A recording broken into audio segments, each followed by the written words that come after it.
আসসালামু আলাইকুম। আজকে একটি ছোট্ট বিষয় নিয়ে আলোচনা করব, যেটা অনেকের কাছে একটু ঝামেলা মনে হতে পারে। আজকের টপিকটা হলো দিস, দিস, দ্যাট, দোজ। দেখুন, এই দিস আর দিস এই দুটোই হচ্ছে গিয়ে আপনার নিকটবর্তী কোনো কিছুকে নির্দেশ করে। হয়তো আপনার সামনে কোনো কিছু আছে, এরকম কোনো কিছুকে নির্দেশ করে এই দিস এবং দিস এই দুটাই। কিন্তু এদের ভিতরে একটা পার্থক্য হলো, এই দিস ইউজ করা হয় সিঙ্গুলারের ক্ষেত্রে, আর এই দিস এটা ইউজ করা হয় প্লুরালের ক্ষেত্রে। মানে আপনার সামনে যখন কোনো কিছু আছে একটা, সেক্ষেত্রে আপনি হচ্ছে দিস ইউজ করবেন। অর্থাৎ দিস ইউজ করা হয় নিকটবর্তী কোনো সিঙ্গুলার কিছু নির্দেশ করার ক্ষেত্রে। যেমন দিস ইজ এ বুক, এই ক্ষেত্রে এখানে বুক হচ্ছে একটা, যে বুকটা আপনার সামনে আছে, মানে নিকটে আছে।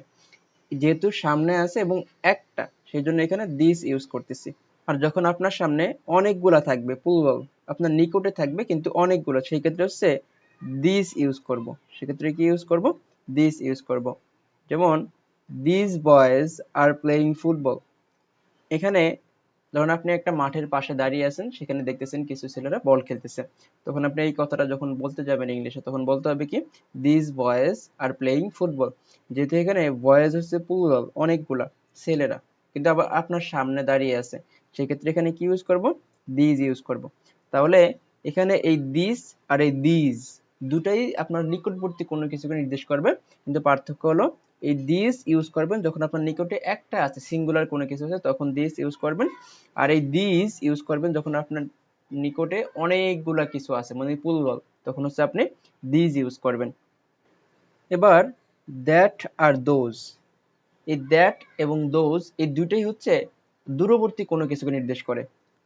অর্থাৎ এই দুটোই দূরবর্তী কোনো কিছুকে নির্দেশ করে থাকে, মানে আপনার সামনে নাই কিন্তু অনেক দূরে। যেমন ওই যে একটা বিল্ডিং, এই যে আপনি ওই যে বলতেছি, এই ওই যে বললে আমার সামনে নেই, এটা হচ্ছে কোথায় আছে? আমার থেকে অনেক দূরে আছে। সেই ক্ষেত্রে হচ্ছে দ্যাট এবং দোজ ইউজ করা হয়।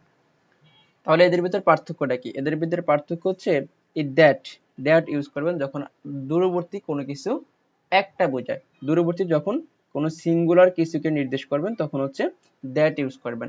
যেমন দ্যাট ইজ রহিমস হাউস। এই ক্ষেত্রে এই যে ধরুন আপনি একটা জায়গায় দাঁড়িয়ে আছেন, সেখান থেকে অনেক দূরে একটা বাড়ি দেখা যাচ্ছে, সেখানে আপনি এখন বলতেছেন ওই বাড়িটা রহিমের। তাহলে এটা তো আপনার মানে কাছে নাই, এটা হচ্ছে দূরে, ওই মানে অনেক দূরে বোঝাচ্ছে।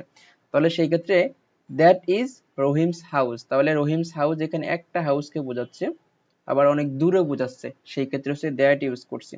মানে দূরে হলে আপনি দ্যাট এবং দোজ ইউজ করবেন, কিন্তু দূরে যদি একটা বোঝায় সিঙ্গুলার, তাহলে আপনি তখন দ্যাট ইউজ করবেন।